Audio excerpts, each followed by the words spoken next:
right, welcome back to another Three Geeks conversation, everybody, with Destiny and Justin tonight, joined by Bobby Nash. Welcome, Bobby. We're glad to have you. Oh, thanks so much for having me. Great to be here.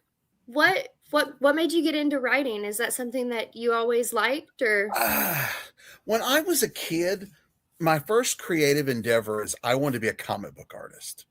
I just thought that was the coolest thing ever. Turns out I'm not quite talented enough of an artist to draw comics. I can draw, but doing the storytelling, I just wasn't.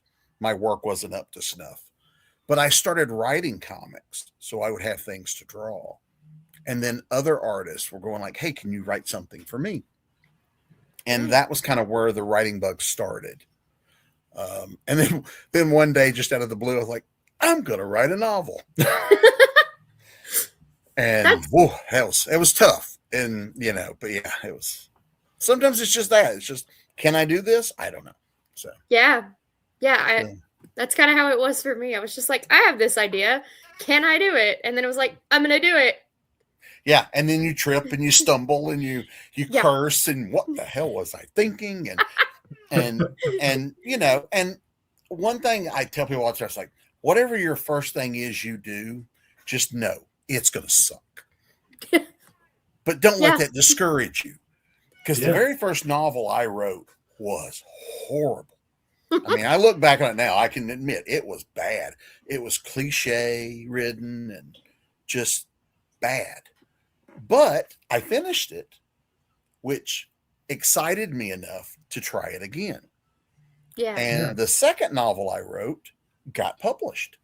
So, yeah. So if I hadn't have done the crappy one, the crappy one kind of gets you going, and you learn as you go, and you learn as you do. And I'm sure you did the same thing when you started writing it. You realize, oh, that was awful. What was I thinking? Why did I do that? But now that you do it, you see it and you recognize it. So then you can kind of learn from that. So your first project is always great for just, I can screw up as badly as possible. Yeah. Yeah. After that, you screw up, the editor start going, dude, you should know better. Sorry. No, I was going to say with that question, like you have published yourself as well as traditional publishing. Yes. Do you have a preference, or do you like, what would be the difference there? I for convenience sake, it's great when somebody else does it, because I could write it, hand it off, let them do their thing. They hand it back. I do edits, et cetera, et cetera. It goes back off. Somebody else handles doing the cover, the layout, the design, and then it comes back when it's out, and I do a lot of promotion and stuff like that. Doing it yourself, I don't get to hand it to anybody. I'm doing all those things. I mean, I do hire an editor, or sometimes trade off with other people, other writers, and we kind of co-edit or hire an editor. Cover artists the same way. I can't do everything. So I do farm that out and work with people that are professionals that do that better than me. But the stuff I do myself, I'm doing the production. I'm making sure the cover's how I want it. I'm writing the back cover copy. I'm formatting the interior pages. Actually, I just uploaded, like 10 minutes before we started talking, I just uploaded a book to KDP for us to release. That's awesome. The differences is, because when I started, there wasn't the do-it-yourself mentality that there is now.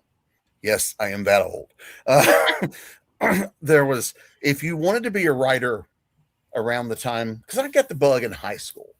And so high school and thereafter, if you wanted to be a writer, you had to pitch to publishers. There just wasn't, you could self-publish a book, but they were so expensive at the time. You'd have to sell a novel for like $50. And there was no Amazon. It didn't exist yet, that kind of thing. So it wasn't an option. So I started out angling for that. These days I do a little of both. With the stuff I do myself, there's a freedom to do what you want, how you want. When you work for publishers, they have opinions. And since they're spending the money, their opinions have weight. So you have to do things that they want to do, and that's cool. You know that going in, Right. but you can do stuff on your own the way you want to do it. Or, Mm-hmm. like in my case, nobody would hire me to write crime thrillers. They were hiring me for superhero stuff and sci-fi and horror and all, and which I love doing. But I says, I really want to write this thriller thing, and they're like, you don't do that. That's not what you do. And so I did it myself. Now, because I had a little, publishing is very, for all the creativity, they're not very risk takery. That's not even a word, but they don't take risk a lot. But Yeah. once you have to show them, and there's a lot of examples, like famous people, like Stephen King or I'm blanking on her name, Danielle Steele, was it not Danielle Steele, whatever, Nora Roberts. They both wrote. You write this, but they were both like, I want to write this thing, and so they're like, oh, you can't do that. So they had to do it under a pen name. Oh, now that proves it's successful. It comes out under the pen name. Oh, look, it's successful. Great. Well, now we'll capitalize on it and hire you to do both, put your names on it. And so doing my own stuff, now I have publishers going, oh, we need a thriller. Would you like to write a crime thriller? Sure. So sometimes you have to prove to them. Right. You can do something. And so doing it yourself, very helpful for that. By doing that yourself, are you using like Kickstarter? How are you kind of getting it out there? I've only done Kickstarter once. I would love to do it more. It's just time has been the factor. When I do it, typically it's I put it out and just I do the work, put the book out, and then start promoting it to try to get people to buy it. I did Kickstarter one. I would love to do more. I did Kickstarter one, and I wanted to make sure, because with the novel, I wanted to make sure the book was done. So the book was done first, ready to go. I actually had copies in my house before I started the Kickstarter. And then, so I did the Kickstarter. I treated it more as a pre-order it. Sure. And so I didn't ask for a lot of money. It was like, so I knew we could, hopefully we could meet it. Because I was very nervous. So I put like a very small, I think it was like $500 or something. And I remember telling a friend of mine, I don't know if I'm going to do 500, I just don't know. And like the first day we had $900. So, shows what I know. But, so I would love to do more. It's just, it's a time consuming process that I just, so I haven't done it since, but I would love to do it again. But mostly it's just, put the book up, put it on sale, do a lot of promotion. I also do a lot of events. So it's in person showing books off and talking about books. And so there's a lot of promotion, and that's going to happen whether you do it yourself or you do it for somebody else. Publishers don't promote a lot. They'll do a little when it comes out, and then they're on to the next book they're putting out. It's up to us as the creator to keep going. And the beauty of self-publishing or doing it yourself, those books are on sale forever. Yeah. And that means, whereas a lot of times with publishers, that book will have a finite shelf life. It's a print run. Print run, or they just decide, okay, that's been out long enough, they'll take it off sale. And I've had that happen. I've had books just come off sale, and I'm like, leave it out there. Yeah. I will. You never know who will discover it. Yeah. So like my first published novel came out in 2005. So 20 years. I still promote that book because it's still on sale. Now, it's a different version because it was a traditional publisher. They were horrible. It was one of those learning experiences. They turned out to be pretty bad. But when I got my rights back, I released it myself, which was what got me into publishing my own stuff, was releasing it myself just to get it back out there. Yeah. But that book's been on sale for 20 years, and I am selling copies of that book. So it can become as doing it yourself, you have the ability to talk about this 20-year-old book to people you've just met and say, oh, it's still on sale. Whereas stuff I've done for other publishers, oh yeah, I did this. Oh, I'd love to read that. And I'm like, well, good luck. I don't even have a copy, that kind of thing. It's so having that allows me to keep those things constantly in rotation. So when I'm at conventions or library shows or whatever, my rack of books will still have the first books and the new books. Sorry, I'm talking a lot. Sorry about that. No, that's the point. That's great. Yeah. Yeah. So that sorry, I was afraid I was rambling. Sorry. No, please. Well, so you kind of write across the board. You got novels and comics, short stories. Is there an outlet that kind of feels the most comfortable or the most natural for you, or do you just kind of still love it all? I kind of love it all. They work different parts of the brain, I guess. Like I can write a comic and it doesn't feel the same as writing a novel. Or I also do, in the last few years, I've been doing full cast audio drama scripts for a producer over in the UK. Those are pretty popular over there. And so so I'm writing it as basically like a movie with no pictures. So a screenplay, really? Like it's very screenplay. It's very much like a screenplay. That's so cool. But and I've written some short screenplays, and so comics, the audio and the screenplays are very similar in that a lot of what I'm writing is not for the audience, but for the other team members. In comics, I'm writing a lot of information and instruction for the artists. I'm explaining why we're doing what we're doing, what this looks like, and so that kind of stuff. So I'm giving most of what I write isn't seen by the audience. The artist is interpreting that, and then that will get out. Audio with the audio actors and screenplays with the actors there, they're interpreting a lot of what I do. So it's a lot of instruction. Not only here's what you're saying, but here's why you're saying it. There's some subtext here. Can you play this? Because I'm not trying to entertain the people I'm working with. It's more, here's what we need for because when you're writing things like, oh, this character's lying, I have to tell the actors that so they know to play it. Oh, they're lying. That kind of thing. So there's more of that, more informational, and it's a very collaborative thing, and so they're bringing parts to it. Or an artist will do the same thing in comics. Sometimes the comic artist will draw something that makes me go, ooh, I like that. Let's focus something here. Or I can change dialogue because you wrote something that makes my dialogue awful, and we'll fix it, that kind of thing. So there's a lot of back and forth. It's not just I write it, you draw it, and it's very collaborative. It's very back and forth. And actors do that too. Actors will bring different things to it. Producers will bring different things to it. I was very surprised. The very first audio drama I did was short stories, a sci-fi story. And unless it's important to the plot, I don't give nationalities. I don't give... that, because cast the actor that's best for this character.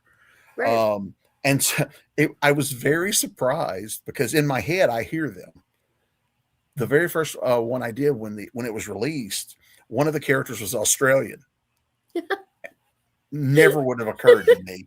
So it was weird, but it worked. And so not putting that kind of thing on there, letting the producers and the actors, unless it's important, find that character. So I'm also intrigued. So I learn stuff, with comics. One of the coolest things for me is getting art sent to me. Here's the page, because that's like when you read a comic and you see it for the first time. That's my version of that. Because by the time it comes out, I've seen it so much I don't care anymore. So it's like people always ask me, "Do you ever go back and reread your novel?" It's like, by the time it came out, I've probably read it 50 times. Yeah, I'm good. Yeah. So with all these different formats and types of stories you're writing, I guess I have kind of a two-part question. how do you kind of come up with the different, like, what's your creative process to be like, hey, I got 25,000 ideas, and then how do I funnel that to the right format? Like, oh, this would be a good comic, this would be a good novella, this is a good ebook. Like, how do you come to terms with that? What's your thought process? That is a very good question, because people often assume that they're interchangeable. Yeah. And sometimes they They're are, not.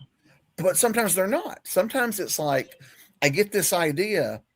This idea is a movie idea. Yes, I could write it as a novel, but there's a lot of nonverbal stuff, and so I start seeing it a certain way. And so it's like, oh, no, this is a comic script, and I'll write it, so I know it, and it's kind of instinctive to me. Sure. I don't know how my brain works. You're creative. Just really, the characters talk to me. They'll tell me what they want to do, but yeah, a lot of times it's just, an idea will come to me, and I'm like, I can see artwork, knowing I don't have any idea who's going to draw it, but I will see artwork, and I'm like, that's a comic story. I want to see this scene, and I see it in my head as a comic. That's a comic story. Not to say I won't change my mind later, but yeah, it's kind of that. It's figuring out, it's figuring that part out. But also, because I do work for publishers, sometimes the opposite, like, I don't come up with something and then say, hey, I'd like to do this. Sometimes a publisher will go, hey, we need, and then my brain goes, oh, what would be good for that? And having to figure that out. Yeah. And so there's a lot of different things that go into those thought processes. With short stories, with anthologies, sometimes you get invited to be part of themed anthologies. And so it's like, okay, we're going to do something about, I was in a book called, it was called The Devil's Due. It was this anthology and the tagline was, deals with the devil always come with a price. That was it. It could be anything as long as that was kind of thing. It didn't have to be monsters. It could be human devils. It could be whatever. But because you had 20 authors, 19. I think there were 19 authors all pitching the same, tagline.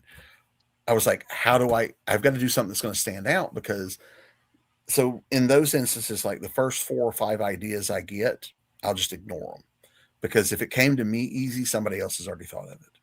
Sure. And so when I do stuff like that, I try to kind of, what can I do that nobody else is going to do? And in the case of this particular one, I set my story in the West, in the Wild West, cowboys and monsters and demons and all that stuff. And so mine's the only one in there that's kind of that era. So it stands out a little. And I use that one as an example because months later, the publisher came back to me and says, so what happens next in your story? And I'm like, I don't know. You asked for a short story. I wrote a short story. He goes, no. We've been talking. We think this is a series. And so I got a series out of that. So I've turned in book 5. So it's incredible. Yeah, but it's because I was trying to do something that makes me stand out. To do something that's uniquely me. Not that anybody else wrote bad stories or anything, but I don't want to write in certain cases there's going to be certain types of stories you're going to get. Well, if you get 3 that are like very similar, and then this one, and it's in the West and it's different. Yeah. Obviously, they're going to go with something spectacularly different. Mm-hmm. Right, because you don't want to go, okay, I'm going to write things with, and I'm just picking this out of thin air, but yeah, I didn't want to write a story about, it's a shady lawyer who's something, because somebody else has probably already done that. So yeah, trying to think of ways to be creative. And then once that happens and the characters start talking, sorry, I talk with my hands a lot. Oh no, that's fine. The characters start talking, and then it just kind of goes from there, because a lot of times the characters will take me in directions I didn't really know I was going to go. Yeah.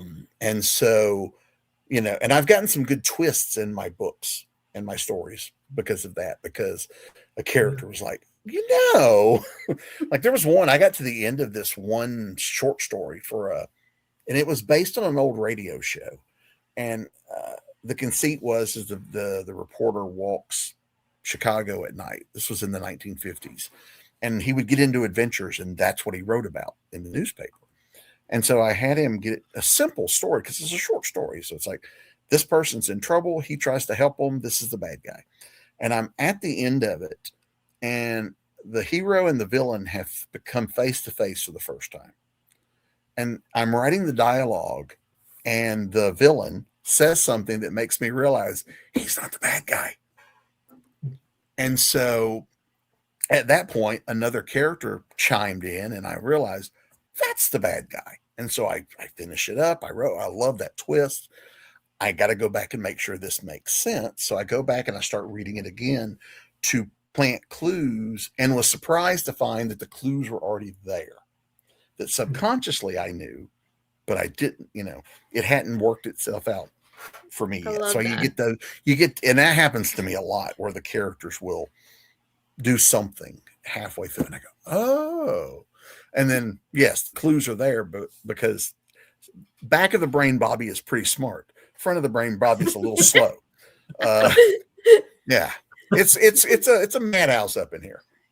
Sometimes the voices in your head figure it out before you do. It's okay. Yes. And when you're a writer, that's perfect. That is a perfectly perfect answer to I always say, I'm like, it's the voices in my head. It's I don't know.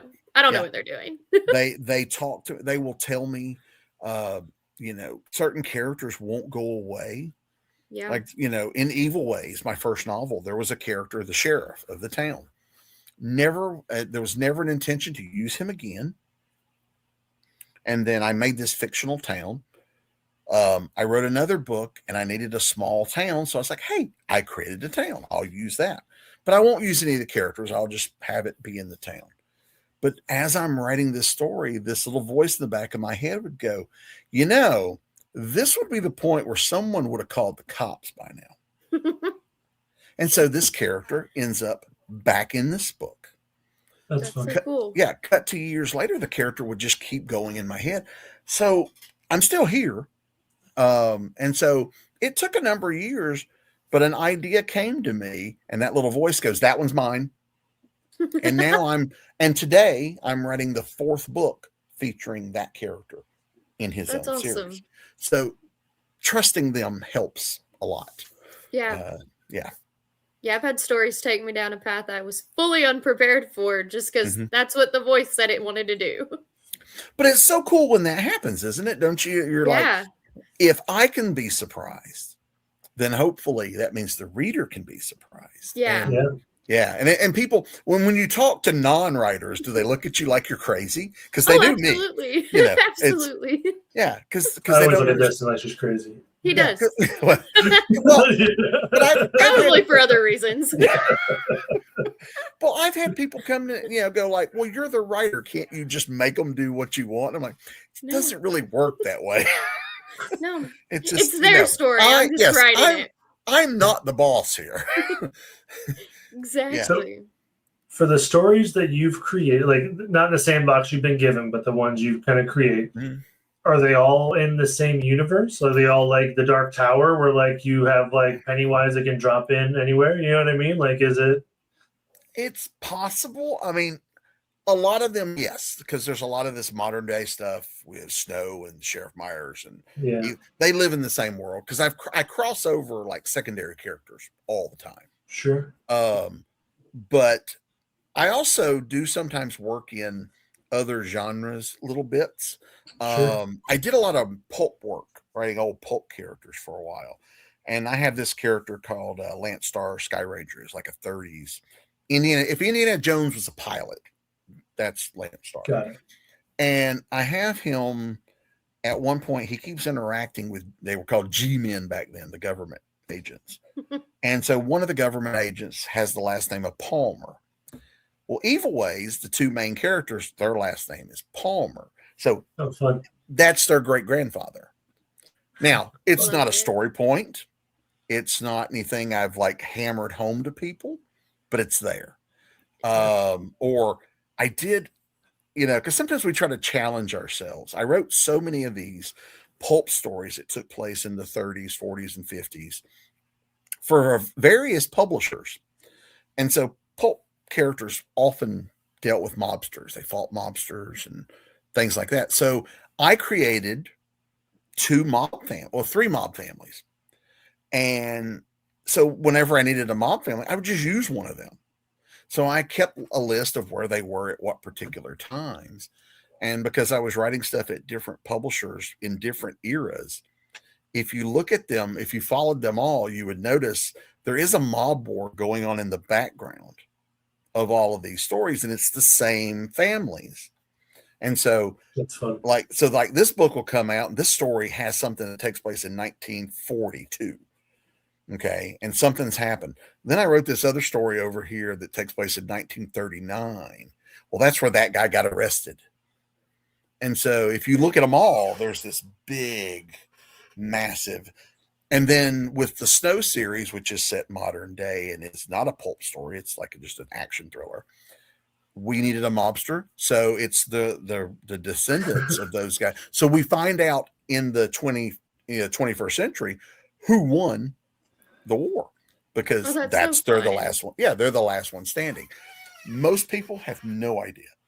Like most people only know it if they tell it in interviews and panels and stuff.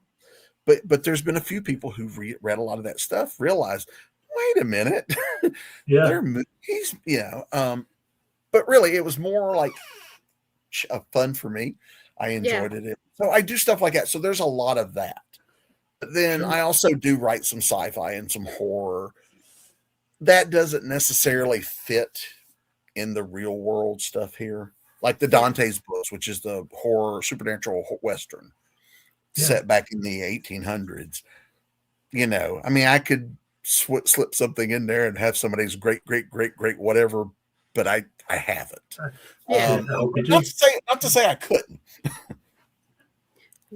Speaking of your pulp heroes, like looking online, like Rick Ruby and Night Vale, they have a pretty strong fan base. Yeah. What do you think still makes the pulp hero characters work in today's world? I think they're fun. I think they're a lot of fun. I have enjoyed, I remember when I was, because Lance Starr was that's a newly created character. But originally we were going to do an old pulp character that had fallen into public domain. And then there became some kind of wait, somebody claims they own it. Okay, let's just take what we were going to do and create some new characters. So it was weird when the publisher, the editor, contacted me. He had read Evil Ways, and he goes, "Hey, I love that. We're starting up this new pulp publisher. Your stuff's very pulpy. Would you like to write it?" And I'm like, "Sure. I just have one question. What's a pulp novel?" Because I didn't know.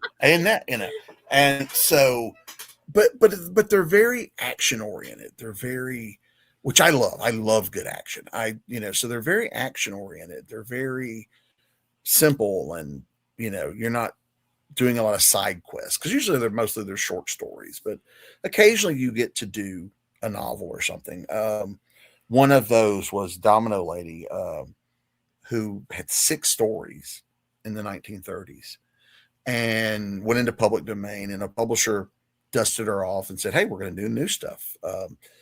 And so I wrote a story, and she was considered the spicy pulps back in the day because she liked to have sex. You read them; they're very tame. Sure. But at the time, there's a lot of innuendo, and she makes cooing noises and that kind of stuff. So we write it in that fashion still. We didn't update that. It's still written in that kind of same kind of wink, wink, nudge, nudge thing. But I wrote several short stories with her, which then led to me writing for the same publisher comic stories with her. And then one day the publisher called me and says, "Hey, I know you like to do thrillers. You're doing these thriller novels. Would you like to do a Domino Lady political thriller novel?" And he barely got the words out before I said, "Sure." So that was so when you do the novel, you can expand it more like that. You're still trying to keep the same sensibility, but there were more character moments in the novel just because it's bigger. You can't have a full length action novel that never takes a break. There has to be stops and starts. And so I was able to get into her character more than I did in the short stories. And as far as I know, I'm the only person that's written her in a novel, to my knowledge. Oh, that's cool. So that's pretty cool. But yeah, there's a lot of people who have written short stories with her in comics. But I could be wrong, but I think I'm the only one that's done a novel. But I love the character. I've been writing her for 20 years now. So yeah, the Evil Ways, Landstar, and Domino, I've been writing those for 20 years. It's very weird. Because it doesn't feel like 20 years most of the time. Then other times it feels like it's been 50 years. Yeah. But yeah, yeah, there's a lot of just fun with those. The pulp book they're fun. Rick Ruby was just like, we just want to tell a PI stories without, someone comes in, here's a case, go solve it. There's a gunfight, a fist fight, or whatever. My memory though of Rick Ruby, the Ruby Files, Sean Taylor is a writer friend of mine, and he pitched to the publisher. He got to talking with the publisher about doing kind of a pulpy PI set in the 1940s. I think it's the 40s. It's either the late 40s or early 50s when it was set. And so the publisher was like, "Oh, I love this idea. You should do it." And Sean's like, "Well, I'll do it if Bobby does it with me." And Bobby said no. And then Sean, I was like, "I don't have time. I don't want to do it. And Sean talked me into it. Sean is good at that. Sean talked me into it. And I'm glad he did, because we won several awards for that. It was really weird. It surprised all of us. But my memory of Rick Ruby and the Ruby Files, what makes me laugh is Sean and I and his teenage daughter, we went to a restaurant. And we were sitting in this restaurant plotting and hatching out these characters. And we're talking. And I realized we're talking about, killing these people and, blowing this. And I realized at one point, everybody around us is paying attention to what we're talking about. which was at the point, I think Sean said, "Hey, we might have something here." But it was that, but that's my memory of that is not so much. I mean, I remember the books and all that stuff, but when I think about it, that was the thing of being part of that moment was so much fun.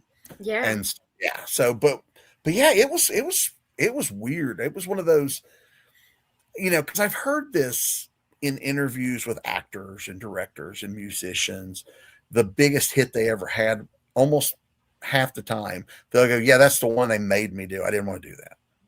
Yeah, that's true. Elvis's biggest song he didn't want to do. Hound Dog. He didn't want to do Hound Dog. Refused. Yeah. They told him, "You got to do it." Made him do it. Becomes one of his biggest sellers. The same with it.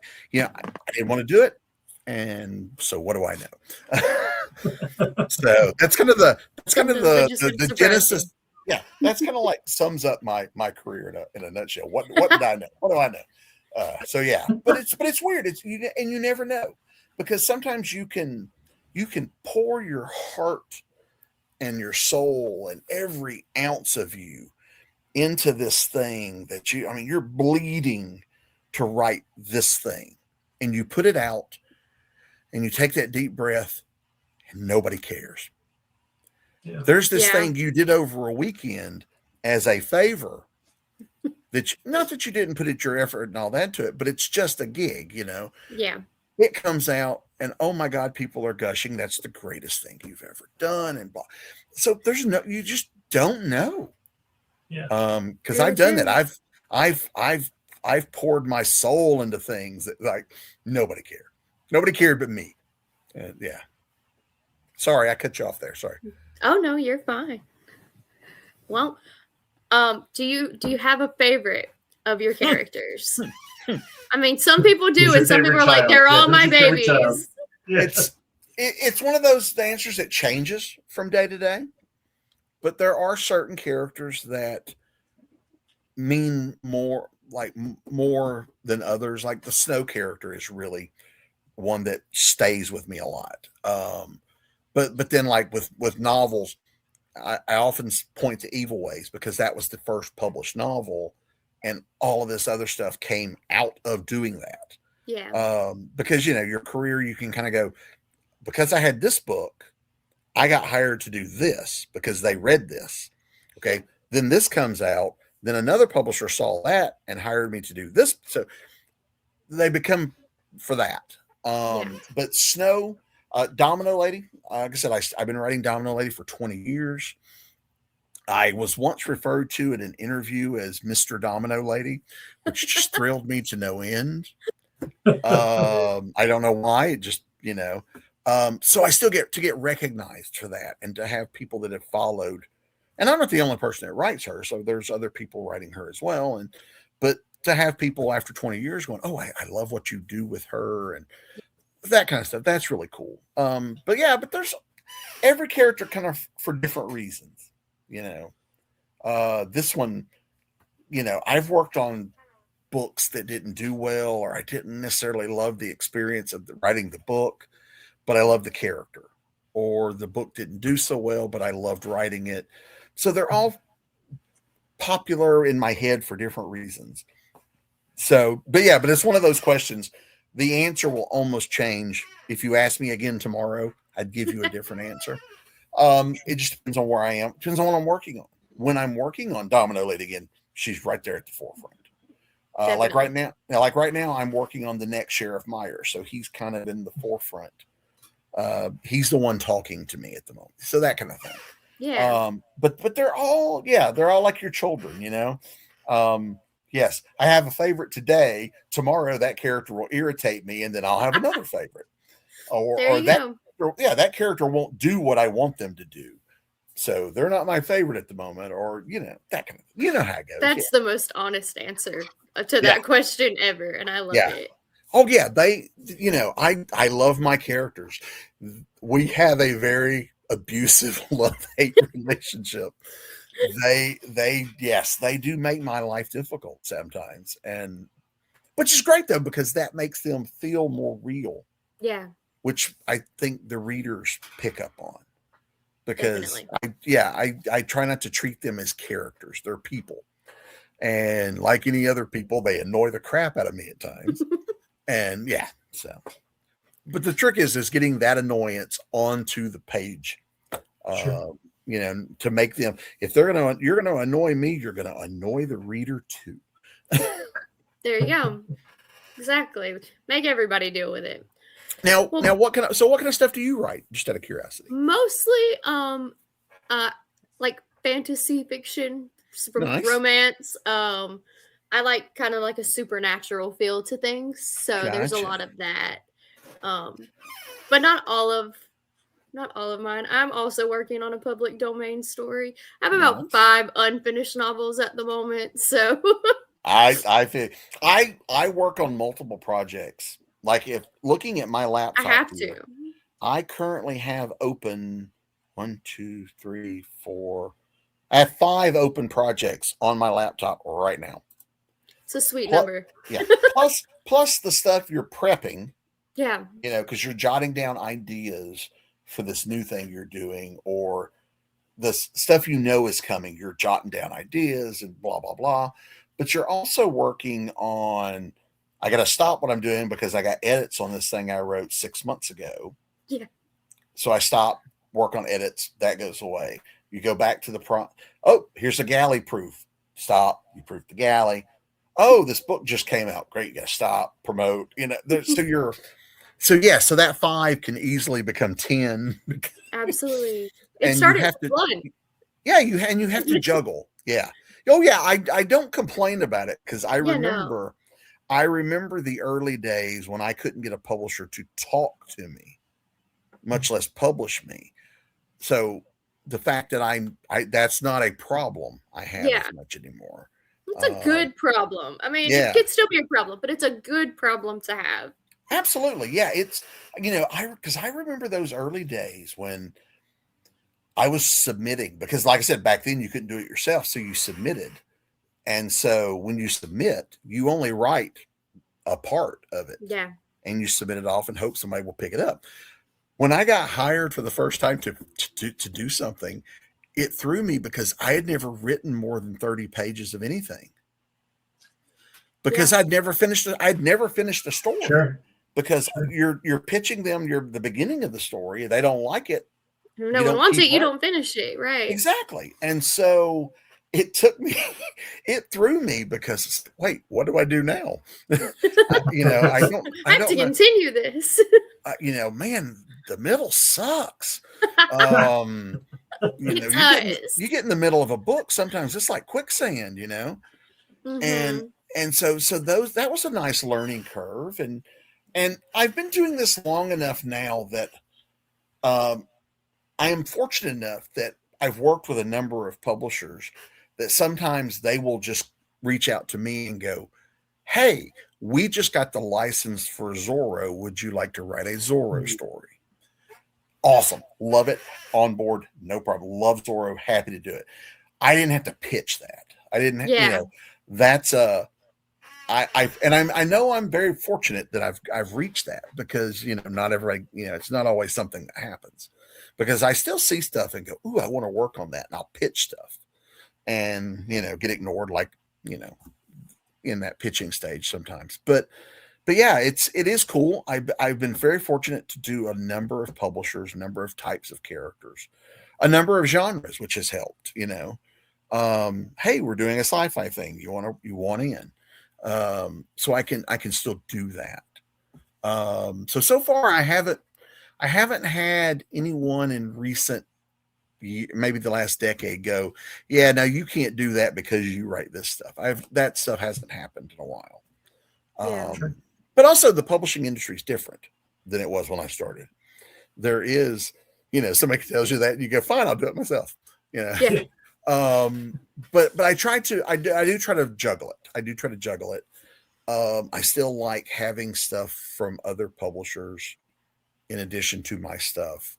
And a lot of times there's a monetary thing, they'll pay you X number of dollars for a short story, or novels tend to be more of a royalty thing, but you'll do short stories and they'll slip you a little money and, that pays a phone bill or whatever. So that's cool. It's also cool to work on characters that you've enjoyed. Like I said, Zorro or Remo Williams, the publisher goes, hey, do you like Remo Williams? And I'm like, oh my God, I got to write Kolchak the Night Stalker. I wrote a short story in a book that came out, as we're recording this, it came out 2 days ago. Wow. And that's, as a kid, I saw the show and that movie and, because I was a kid in the 70s. So Kolchak was cool. He's fighting vampires. And so getting to write that character, because as a kid, I never would have thought, I'm never going to touch these, but I've got to write the Lone Ranger. I've got to write the Green Hornet. I grew up with these guys. That's awesome, And so there's sometimes the cool factor of that, working on those properties, that kind of thing. Yeah. Sorry to interrupt you, but is there a lot more scrutiny when it comes to those types of things? Like, hey, this is not on brand or off brand of Zorro or the Green. You know what I mean? Mm-hmm. Name your property, but plus there's different versions. Like taking Zorro for example. There's the original book versions. There's the Disney 60s series version. There's the Antonio Banderas version. There's the Gay Blade version. There's the 90s series version, etc. And so when a publisher licenses them, they may license the whole thing, or they may just go, we want to do stories based on the Antonio Banderas version. And so that's the version you get. So there is more scrutiny. Usually when you do something licensed, you have to write a plot, which for guys like me that, adapt their plot as we go, it's kind of hard you have to stick with it, but you have to usually turn in a plot. Usually it's 1 page, or they'll give you a number. When you work with a publisher, you send a pitch to them, they approve it, you go to work. When you do licensed properties, you submit it to the publisher, they like it, Then it goes to the people that own it. They can kick it for any number of reasons, especially if it's Zorro is a good example, because when we did the Zorro book, there were 2 TV shows on the air. There was one in Italy and there was one in Mexico. Plus, Disney was prepping. Well, they're still prepping it, but they're prepping a new one for Disney. And so you could get kicked just because you pitched an idea that one of those shows is already tackling. Sure. Yeah. So not that your story's bad. It's just, we've already done that plot.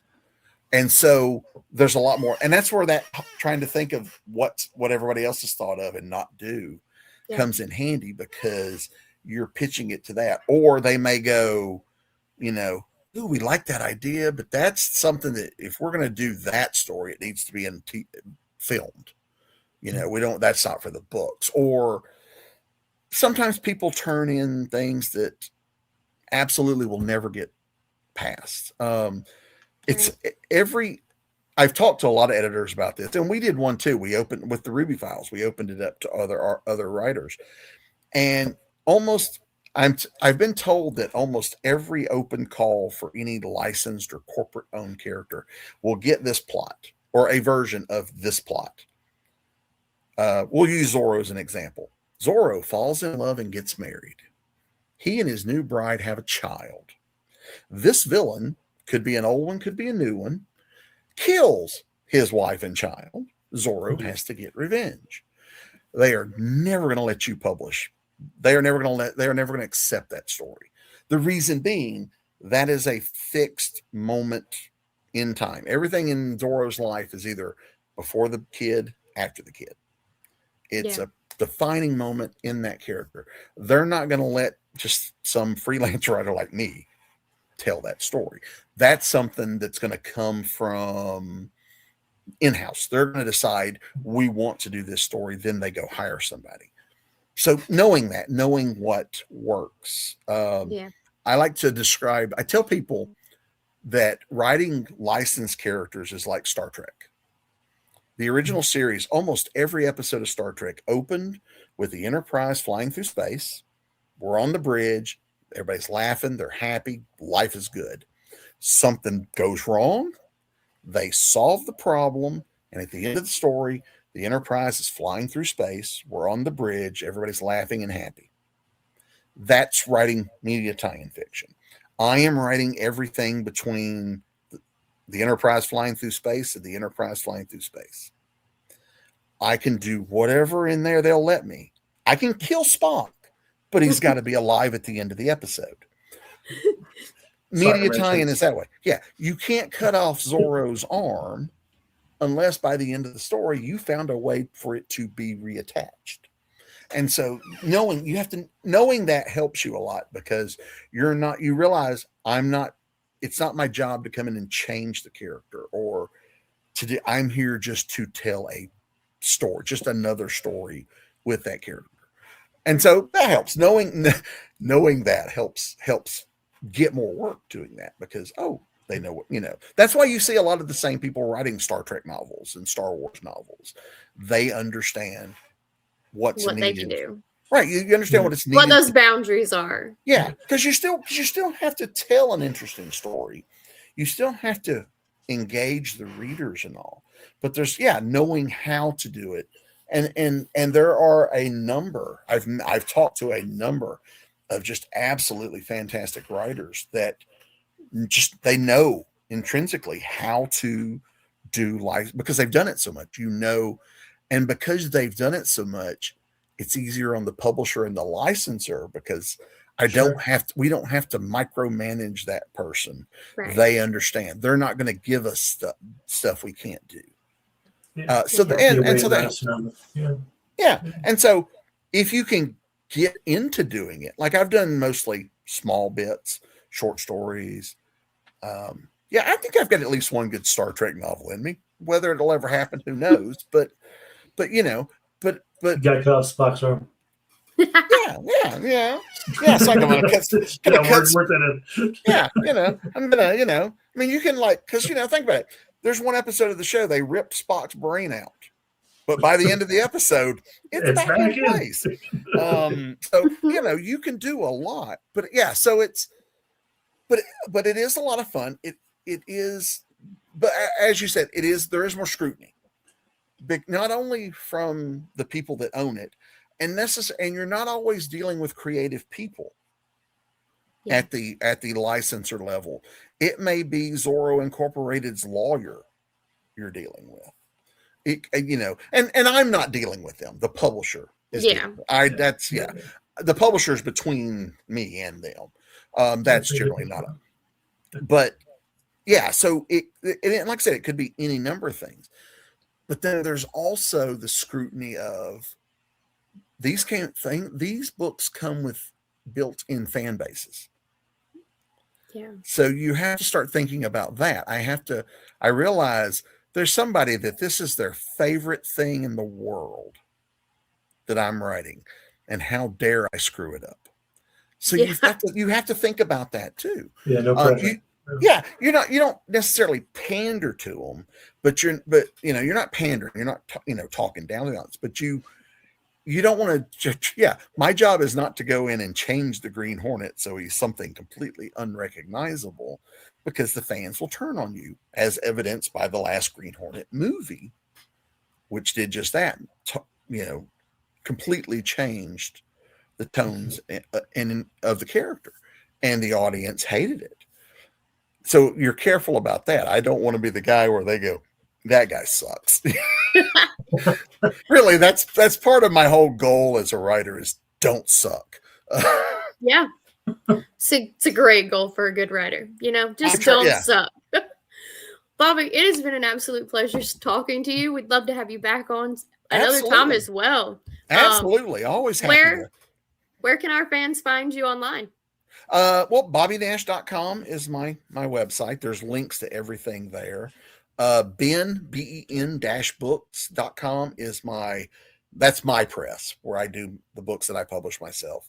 I'm on various social medias. BobbyNash.com's got links: Facebook, Twitter, Instagram, Blue Sky, whatever. Yeah, I'm out there. Perfect. Yeah, it's I'm on there a lot. It's yeah.